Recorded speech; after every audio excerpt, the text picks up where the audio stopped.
Hey guys, figured I'd make a video tonight. Buddy of mine was looking at buying a used buggy, and we were just talking about some things to look for. So it made me think about maybe making a video, or obviously making a video of maybe some things to look for.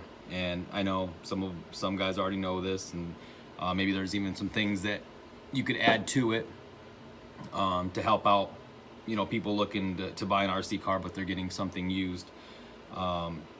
So a few things that I would look for. One of the first things, we're going to use my MBX8 here for our model, is pay attention to how thick the chassis is. A big expense, if you get a used car, would be to replace the chassis. So pay attention to how wore it is in the back compared to how thick it is maybe up in this area. So you don't want to have to buy a new chassis right off the rip, because that's a pretty good chunk of change. So pay attention to that. The chassis itself will look, a few runs, it doesn't take long to look like this. So I wouldn't judge the car, say, oh, the chassis scratched up. One good run on an outdoor track especially with some stones in it, and that'll be rocked. But pay attention to that. Another thing to look for, when you're looking at pictures, a lot of times you won't be able to see, and sometimes, maybe I'm overthinking it, but it seems like they're turned away. But you want to make sure that you find pictures of where the outdrives, where you can see how wore they are. You can see those look really good. Look for notches or outdrives that just need to replace in the front, center, and rear. Because again, that can get kind of expensive if you got to get all new outdrives on the car. So look for that also right here where the pin seats itself. Hopefully you guys can see that. That can get bored out pretty good, and you don't want to have to replace the outdrives when you get a car. Again, I know these cars are used, but people say, only ran for this long, only ran, a gallon or 4 club races, whatever. It's you can kind of look at a car and see whether that is the case or not. So chassis, outdrives, also the pins and the bones where they, the cross pin and the bones. Not a big deal. You can use something, like the Mugen pin tool to replace those. But again, it gives you an idea of, I guess we'll call it the mileage on the car. And then another thing is you want to look for a car that has been, you don't want a car that's been beat, and just basically destroyed, driven, wildly, I guess we'll put it. So another thing you can look for is look at the tops of the towers.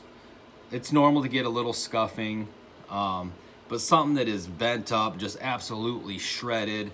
Also pay attention to the caps and the nuts that hold the shocks on, which those are easily replaceable. Honestly, I replace those nuts damn near almost every race just so they look shiny and new. But pay attention, especially the top of the towers or the shock caps. That can kind of give you an idea of how beat up it is, or kind of give you a little story of the car and what it's been through. Same thing with the arms, front and rear arms.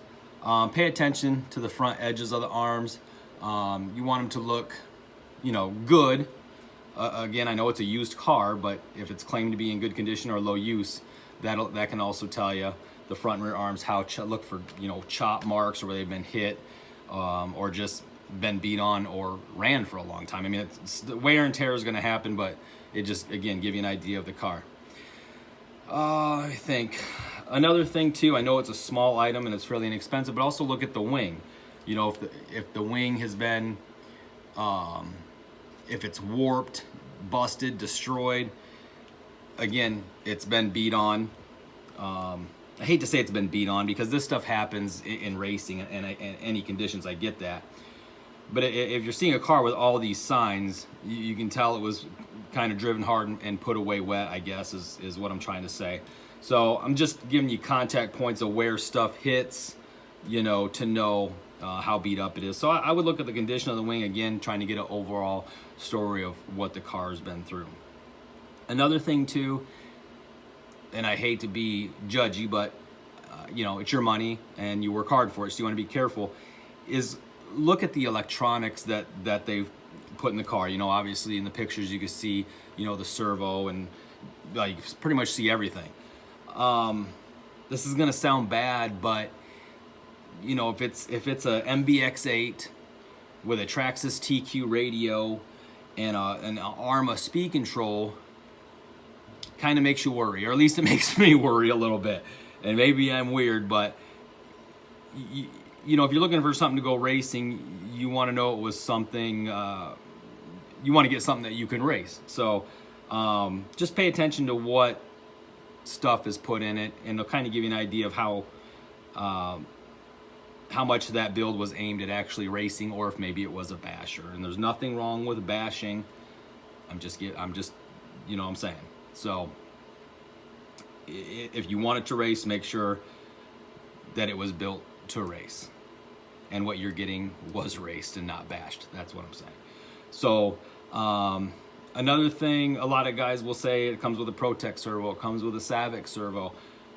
What model is it? I mean, there's $20 servos, and there's $150, $175 servos.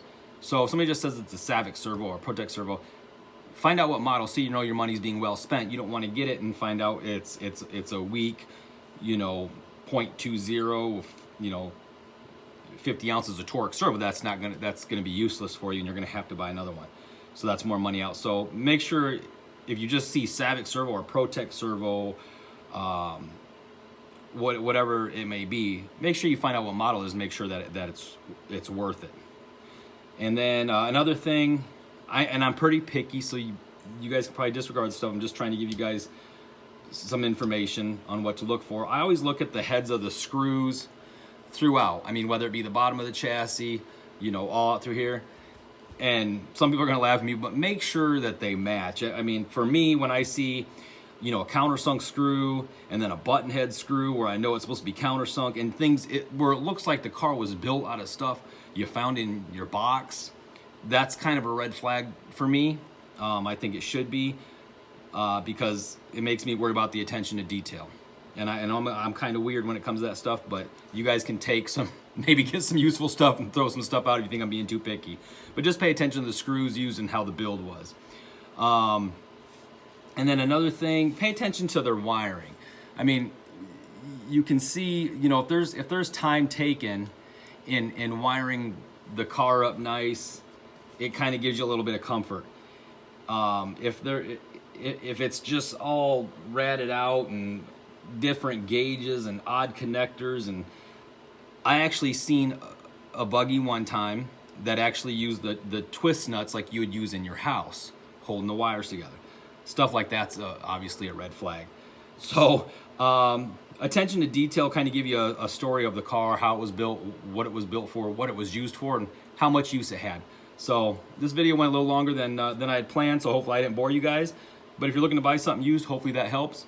And I'm no pro, but that's what I do, and I usually have pretty good luck with it. All right, hope it helps you guys out. Thanks.